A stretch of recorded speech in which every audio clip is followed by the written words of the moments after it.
Hello students, good morning. बेटा आप सभी का एक बार फिर से स्वागत है आपके अपने यूट्यूब चैनल एस्कोसेल एजुकेशन में। और बेटा आज हम पढ़ रहे हैं हमारी 4th क्लास की इंग्लिश का second chapter Abu Ali counts his donkeys. बेटा कुछ पोर्शन इसका कर लिया है और आज हम कर रहे हैं इसमें आगे का पोर्शन। तो बेटा देखो, सबसे पहले पिक्चर देखो क्या है। पिक्चर में बच्चे बैठे हैं, टीचर है, बोर्ड है ना, और कुछ सामान यहाँ पे रखा है। तो अब ये क्या कह रहा है, look at the pictures in the classroom and fill in the blanks using preposition given in the box.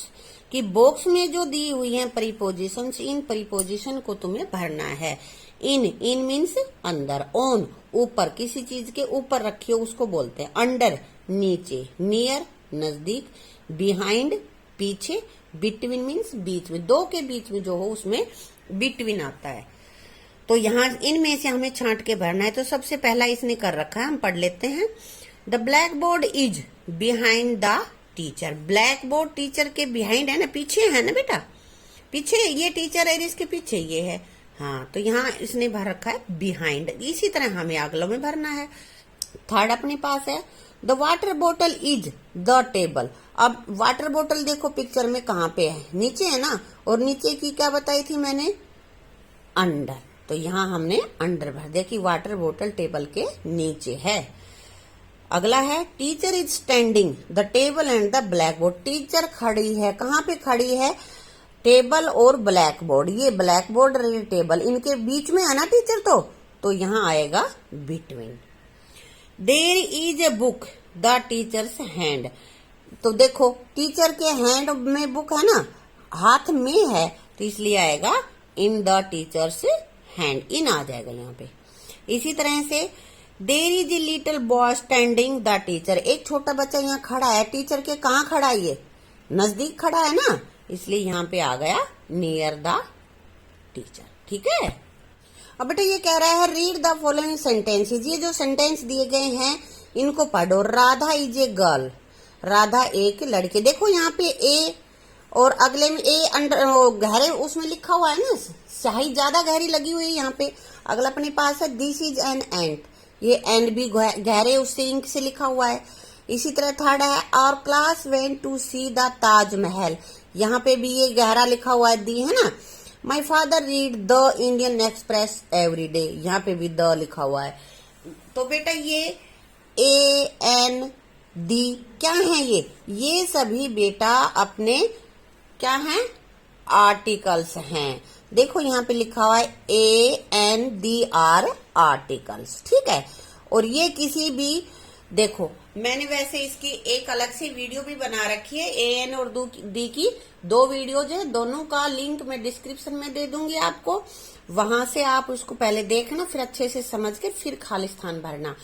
लेकिन अब बता देती हूँ कि आर्टिकल्स में ए और एन एक चीज के लिए यूज होते हैं, लेकिन ए कब होता है, एन कब होता है। ए यूज होता है अगर कोई वर्ड वोवल साउंड, वोवल से शुरू हो रहा है तो उसके आगे ए आएगा, और यदि एन आएगा वोवल से शुरू होने वाले वर्ड के आगे तो आएगा एन, और कॉन्सोनेंट से जो शुरू होता है उससे आएगा क्या, ए। ठीक है।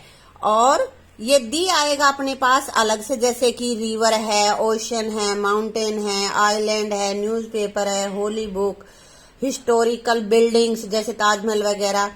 इनके सामने, इनसे पहले जब हमें ए एन डी में से भरना है तो दी आएगा। देख लेते हैं यहाँ पे, दिस इज डैश पेंसिल।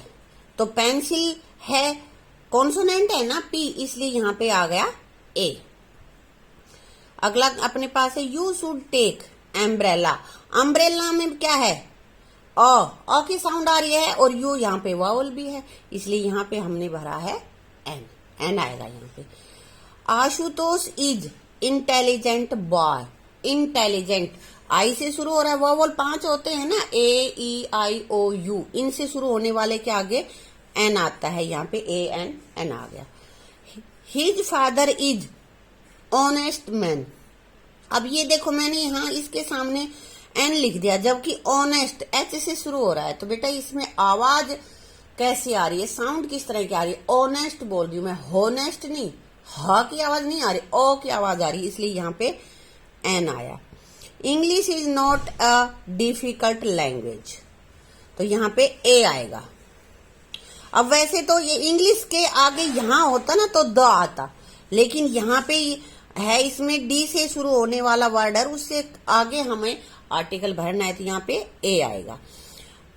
छठा अपने पास है dash Gita is a holy book. Holy book मतलब पवित्र पुस्तक। बताया था ना कि होली बुक का नाम है तो उसके आगे दी आएगा, जैसे गीता, रामायण, महाभारत, बाइबल, कुरान, ये इन सब के सामने जो पहले आएगा वो वर्ड हमारा दी आएगा। Aladdin had a wonderful lamp, यहाँ पे ए आएगा। ठीक है, आ गया समझ में। अब बेटा आगे है listening and speaking. Listen means सुनना, स्पीक मीन्स बोलना, कि पहले कोई हमसे कोई चीज पूछे उसको सुने और फिर उसका क्या जवाब दे। ये देखो यहाँ पे इसमें इनके बीच में कोई कन्वर्सेशन हो रही है, तो यहाँ कह रहा है यू लुक वेरी प्रीटी। अब ये इसको कह रहे तुम बहुत सुंदर दिख रही हो, तो ये क्या कहेगा? थैंक्स कहेगी ना, तो इसने कहा है thanks. You danced very well today, तुमने आज बहुत अच्छा डांस किया, ये लड़की इसको कह रही है, तो ये क्या कह रहा है? Thank you very much. इसने भी थैंक यू कहा है ना, इसकी जगह पे थैंक्स भी कह सकता था। I have clean the carpet, मैंने कारपेट को साफ कर दिया है, ये रहा, है ना।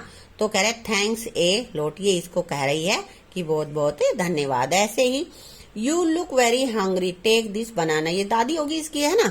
तो वो कह रही है कि भाई तू भूखा दिख रहा है तो केला खा ले, है ना। थैंक्स फॉर द बनाना, बनाना देने के लिए, केला देने के लिए आपका धन्यवाद। तो हमसे कोई चीज देता है, ये मैंने तुम्हें पहले ही बता रखा है, कोई देता है तो हमें उसका धन्यवाद करना है, या हमारा कोई काम कर देता है तो, है ना, तो हम उसको थैंक यू बोलते हैं। तो यहाँ पे कह रहा है हेयर आर सम कमेंट्स, कुछ कमेंट्स यहाँ पे हैं। Tick correct the comment where you will say thanks. अब इसमें यहाँ इधर देखो, ये खाली स्थान भरने हैं और जिसके जवाब में तुम थैंक्स कहो उस पे राइट का लगा देना है, और जिसमें थैंक्स नहीं कहोगे उसको छोड़ देना है। तो पहले हम पढ़ लेते हैं। You speak English so well, तुमने इंग्लिश इतनी अच्छी पढ़ी, बहुत अच्छी इंग्लिश पढ़ी। तो इस हम किसी की प्रेज कर रहे हैं ना, है ना भाई, बड़ाई कर रहे हैं, इसलिए यहाँ पे राइट का आया तो वो बोलेगा थैंक यू। कोई हमारी बड़ाई कर रहा है तो हम यही कहेंगे ना, thank you. You stole my ball, तुमने मेरी बॉल चुरा ली, तो इसका आंसर क्या होगा? देखो नहीं, मैंने नहीं चुराई, इसके बदले में थैंक यू थोड़ी कहोगे, इसलिए हमने इसको छोड़ दिया है। अगला है you have got nice hand writing, तुम्हारी हैंड राइटिंग या लिखाई बहुत सुंदर है। तो ये हमारी प्रेज कर रही है, बड़ाई कर रहा है ना यहाँ पे, तो यहाँ पे भी राइट का ऑप्शन आ गया। यू फॉरगोट योर होमवर्क, तुमने अपना होमवर्क नहीं किया, तुम भूल गए हो होमवर्क करना, तो ये गलती है हमारी, इसके बदले में हम थैंक यू थोड़ी कहेंगे, इसलिए यहाँ पे मैंने राइट का टिक नहीं लगाई है। आगे अपने पास you have passed your exam, congratulation, कि तुम पास हो गए हो, बधाई हो। तो हमें कोई कॉन्ग्रेचुलेशन देता है, कोई बधाई देता है, तो हम क्या कहते हैं? Thank you. इसलिए यहाँ पे मैंने राइट का ऑप्शन लगा दिया है। ठीक है ना, आगे समझ में कि कब हम थैंक यू बोलेंगे, कब नहीं बोलेंगे। अब बेटा writing, rewrite the paragraph given below by using the punctuation mark and capital letter. Punctuation mark मतलब ये विराम चिन्ह, कहीं हिंदी में हम पूर्ण विराम लगाते हैं ना, इसी तरह इंग्लिश में जब एक सेंटेंस खत्म हो जाता है तो क्या लगाते हैं?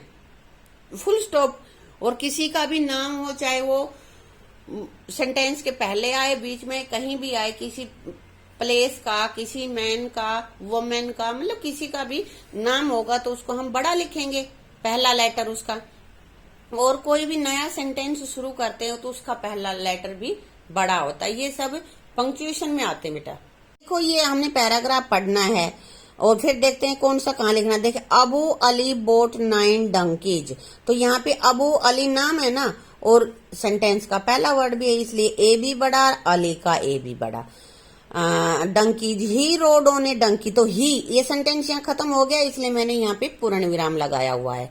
दिख रहा है तुम्हें? ये पूर्ण विराम है ये। इसी तरह से अब नया सेंटेंस शुरू करेंगे तो ही का एच बड़ा लिख दिया, ही रोड ऑन ए डंकी। फिर यहाँ पे सेंटेंस खत्म हो गया तो फुल स्टॉप लगा दिया, और नया सेंटेंस शुरू कर रहे हैं तो पहला वर्ड अपना बड़ा आ गया। ठीक है ना, तो ऐसे ही मैंने ये पूरी पंक्चुएशन यहाँ पे कर रखी है, तुम इनको देख लेना। देखो एक सेंटेंस अपने पास है, हिज फ्रेंड मूसा हेल्प्ड हिम। तो यहाँ पे हिज फ्रेंड ये सेंटेंस के शुरुआत में आया इसलिए एच बड़ा हो गया, और ये मूसा सेंटेंस के बीच में है ना, लेकिन नाम है किसी का इसलिए यहाँ पे ये भी कैपिटल लेटर में ही आएगा। ठीक है बेटा।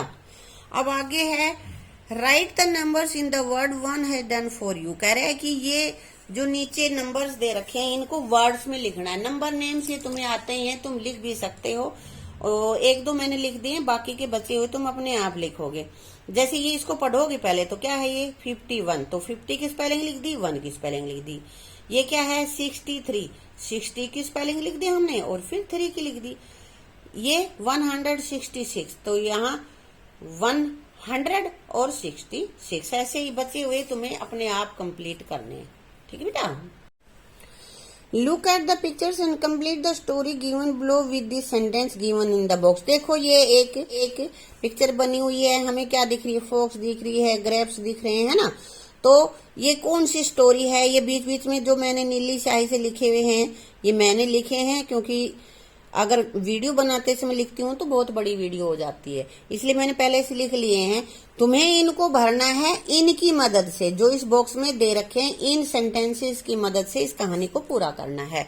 तो हम पढ़ते हैं अपनी कहानी। A fox lived near a grapes farm, की एक लोमड़ी ग्रेप्स फार्म अंगूर के खेत के पास में रहती थी।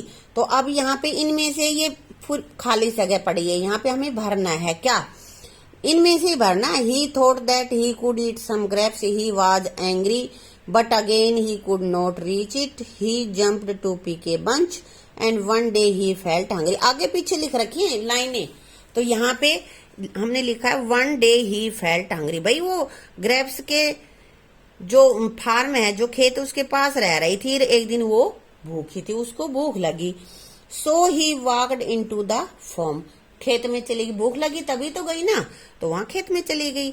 उसके बाद उसने क्या सोचा होगा, he thought that he could eat some grapes, भूख लग रही है तो खाने की ही सोचेगी, तो यहाँ हमने लिख दिया है he thought that he could eat some grapes.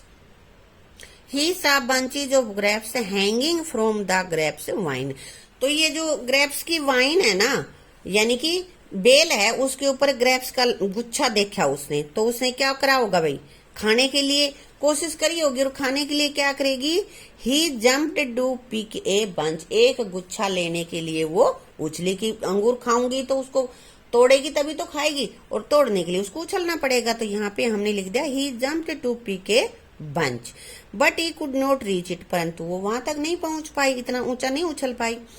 He jump to pick another bunch, फिर दूसरी बंच को पकड़ने के लिए उछली, तो क्या हुआ होगा, but again he could not reach it, यहां से ले लिया हमने, परंतु दोबारा फिर उसको हाथ नहीं आई, 2-3 बार उछली।